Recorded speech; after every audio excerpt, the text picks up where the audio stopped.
And on today's show, how to bridge the longevity gap to the next generation.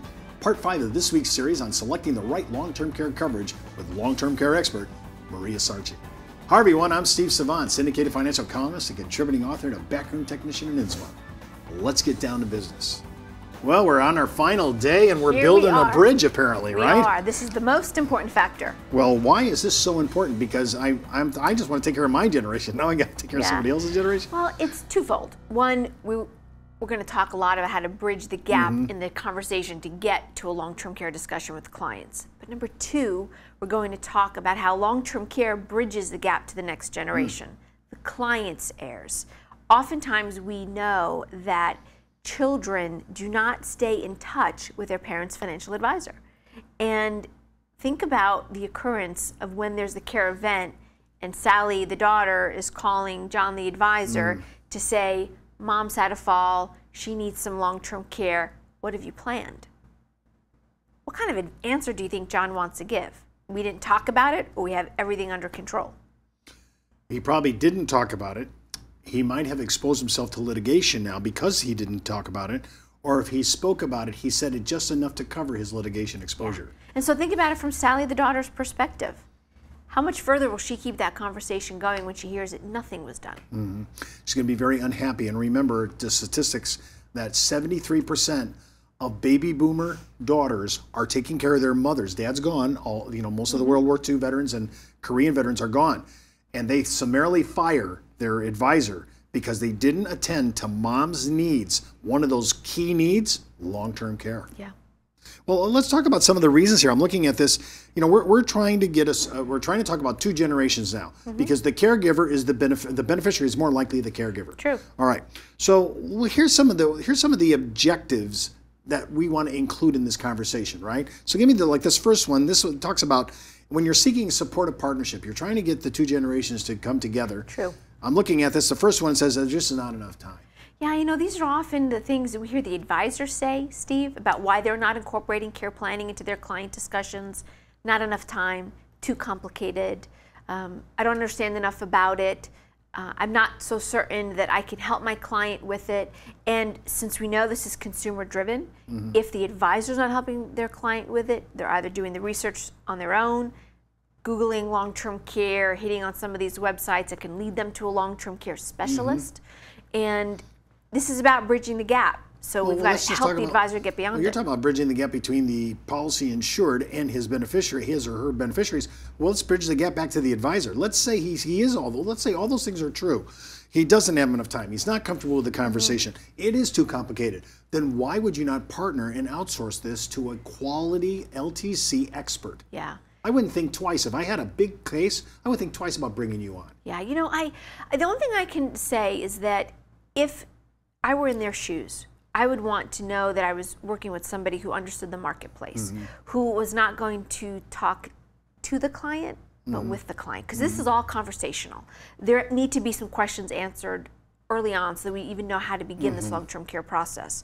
But I always take it back to, if you're not talking about it with your client is likely talking about it with somebody else. I've seen it many, many times over the years. So you've seen, or if advisors don't address this, they may actually lose other parts of the retirement case, their retirement from their client because somebody else did bring this up. That's right. Twofold. One, the relationship is tarnished because now they're working with somebody else on some of their retirement planning. But two, when they've got to find the premiums to cover the cost for whatever solution the expert might have showed them, where's that coming from? The portfolio that the advisor manages, correct?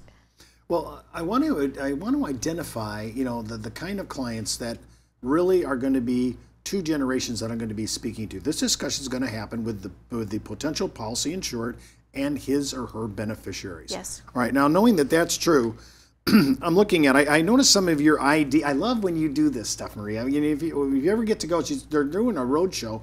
And you need to go see it. I hope we'll try to post it. And if you ask me, hey, where's she going to be next? We'll try to get that information to you because she identifies the right kind of clients for this. And this is why I kind of like this because now you're telling us what to look for. And the first one you say here, you're looking between the ages of 45. Again, we're way down in the 40s, 45 to 75 with a net worth of about $400,000 plus.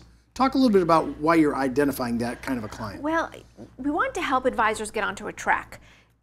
My belief is that every person every person looking at their future, their investing, their saving. They need to be thinking about when they're 80. They need to be thinking about when they're 70. They need to be preparing for longevity.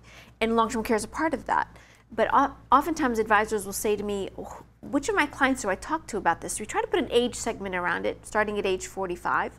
And you want to put some affluence behind who can afford this type of coverage. If there are folks that truly don't have the savings or investment, I don't really think that's the audience that we're talking to, Steve. But if they don't have the means to cover at least a $3,000 annual premium, this is probably not the solution for them to be looking at. Okay, so I mean, that kind of gives me an idea, though, where my threshold is. Yes. Okay, now the second thing is I want to start a conversation. I like this idea because we've talked about this in another show. You said, hey, you got to at least ask the guy, did he have an event? Yeah. You know anybody that's had a long care event? Almost everybody. I have. You have. We know people have had events. People understand real people that have had real events, and that is the starting point of our discussion. Of course. It brings some common ground to the whole topic. We come back from the break. We're going to continue talking about this because, to me, this double generation, these two generations, I want to be able to bridge the gap. I want to talk to both sets of the policy insured and or her beneficiaries. I think that's where we're going to go. We'll be right back after the break. It's not how much money you make for your clients, it's how much money they get to keep, especially in retirement. But retirement income could cause Social Security benefits to be taxed. One tax advantage alternative is life insurance designed as a non-modified endowment contract that can generate tax-free income without taxing Social Security benefits. These contracts offer differing funding options depending upon your client's risk tolerance. For more information on how life insurance can be part of your retirement planning, just email me at steve@downtobusiness.tv. Brought to you by Ash Brokerage, the practice enhancement company. Well, welcome back to our second segment. Of course, we're with Maria Sarchi. We're talking about on our last day, talking about this generational differences, the policy insured, the people that are actually insured for long-term care, and their caregivers, which 90% of the time is going to be their beneficiaries. True. Now, when I'm introducing I'm really now expanding my thinking. We are now protecting the family assets by this move of buying long-term care to indemnify ourselves on high-end costs later in retirement.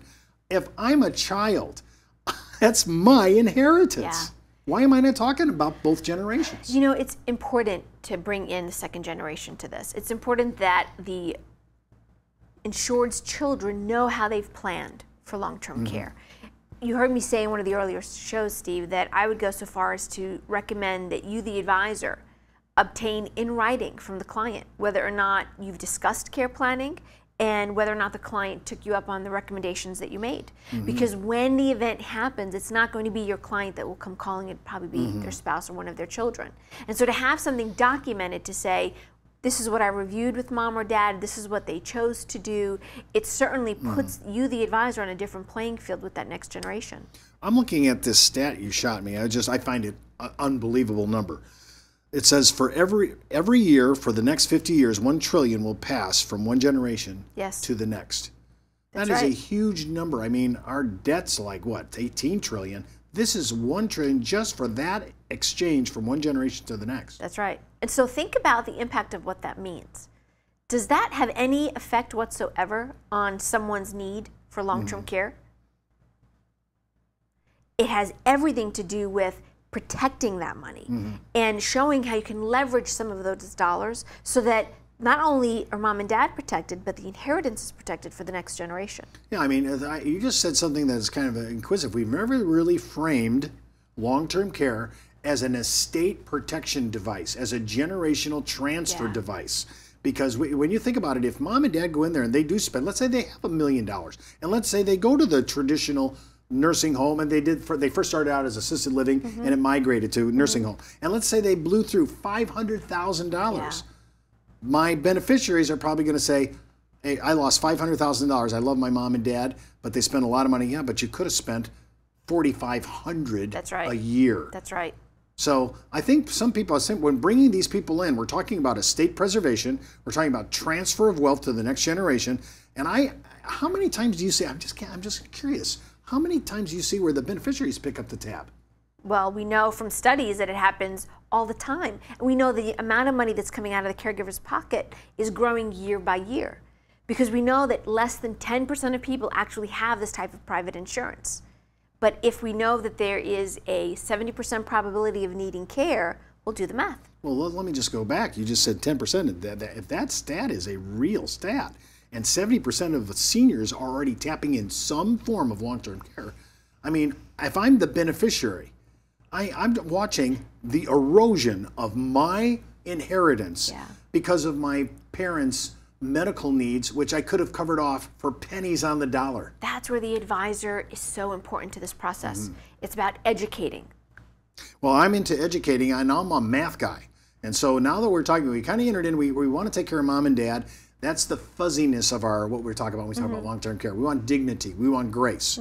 But at the same time, now we're talking about math, and we're talking about inheritance, and sitting across from the attorney who's going to tell me what's left in the estate when this is all transferred. So I think the impact, we talked about this I think a couple shows back, where we said about what's the impact of a long-term care event. Well, I'd say talk to the beneficiaries. This is what you're up against. They may even want to come to the table themselves and say, well, 4 of us will split the premium. Long-term care planning makes good financial sense. There's no other way to say it. It makes good financial sense because it has your hard-earned money working harder for you, protecting more than just you. And remember, Maria said we can actually tailor and customize this using a standalone long-term care, accelerated benefits on life and or annuity, or using hybrids with life or annuity. All these options are there for us to actually put together a really tasteful and economic plan to cover this off. I'm thinking I'm going to shift my gear the rest of this month, and I'm going to start talking about the beneficiaries. These are the people that are going to pay or save if we do the right thing. Well, Long-Term Care Awareness Month is in November, and there's no better time because we're just approaching the holidays, so families are all coming together. What better way to start the discussion? Well, I don't know. I'd have to push myself away from the turkey and the dressing. But after that, after I've watched my games and so forth, I might want to the next day talk about long-term care. Well, listen, that's all the time we have for today. Remember, before moving forward with any of the ideas on our show, always consult your tax advisor, legal counsel, or your broker-dealer compliance officer. Missed an episode? Just go out to our video archives. And remember, you could be wiser as an educated advisor. I'm Steve Savant. We'll see you next week.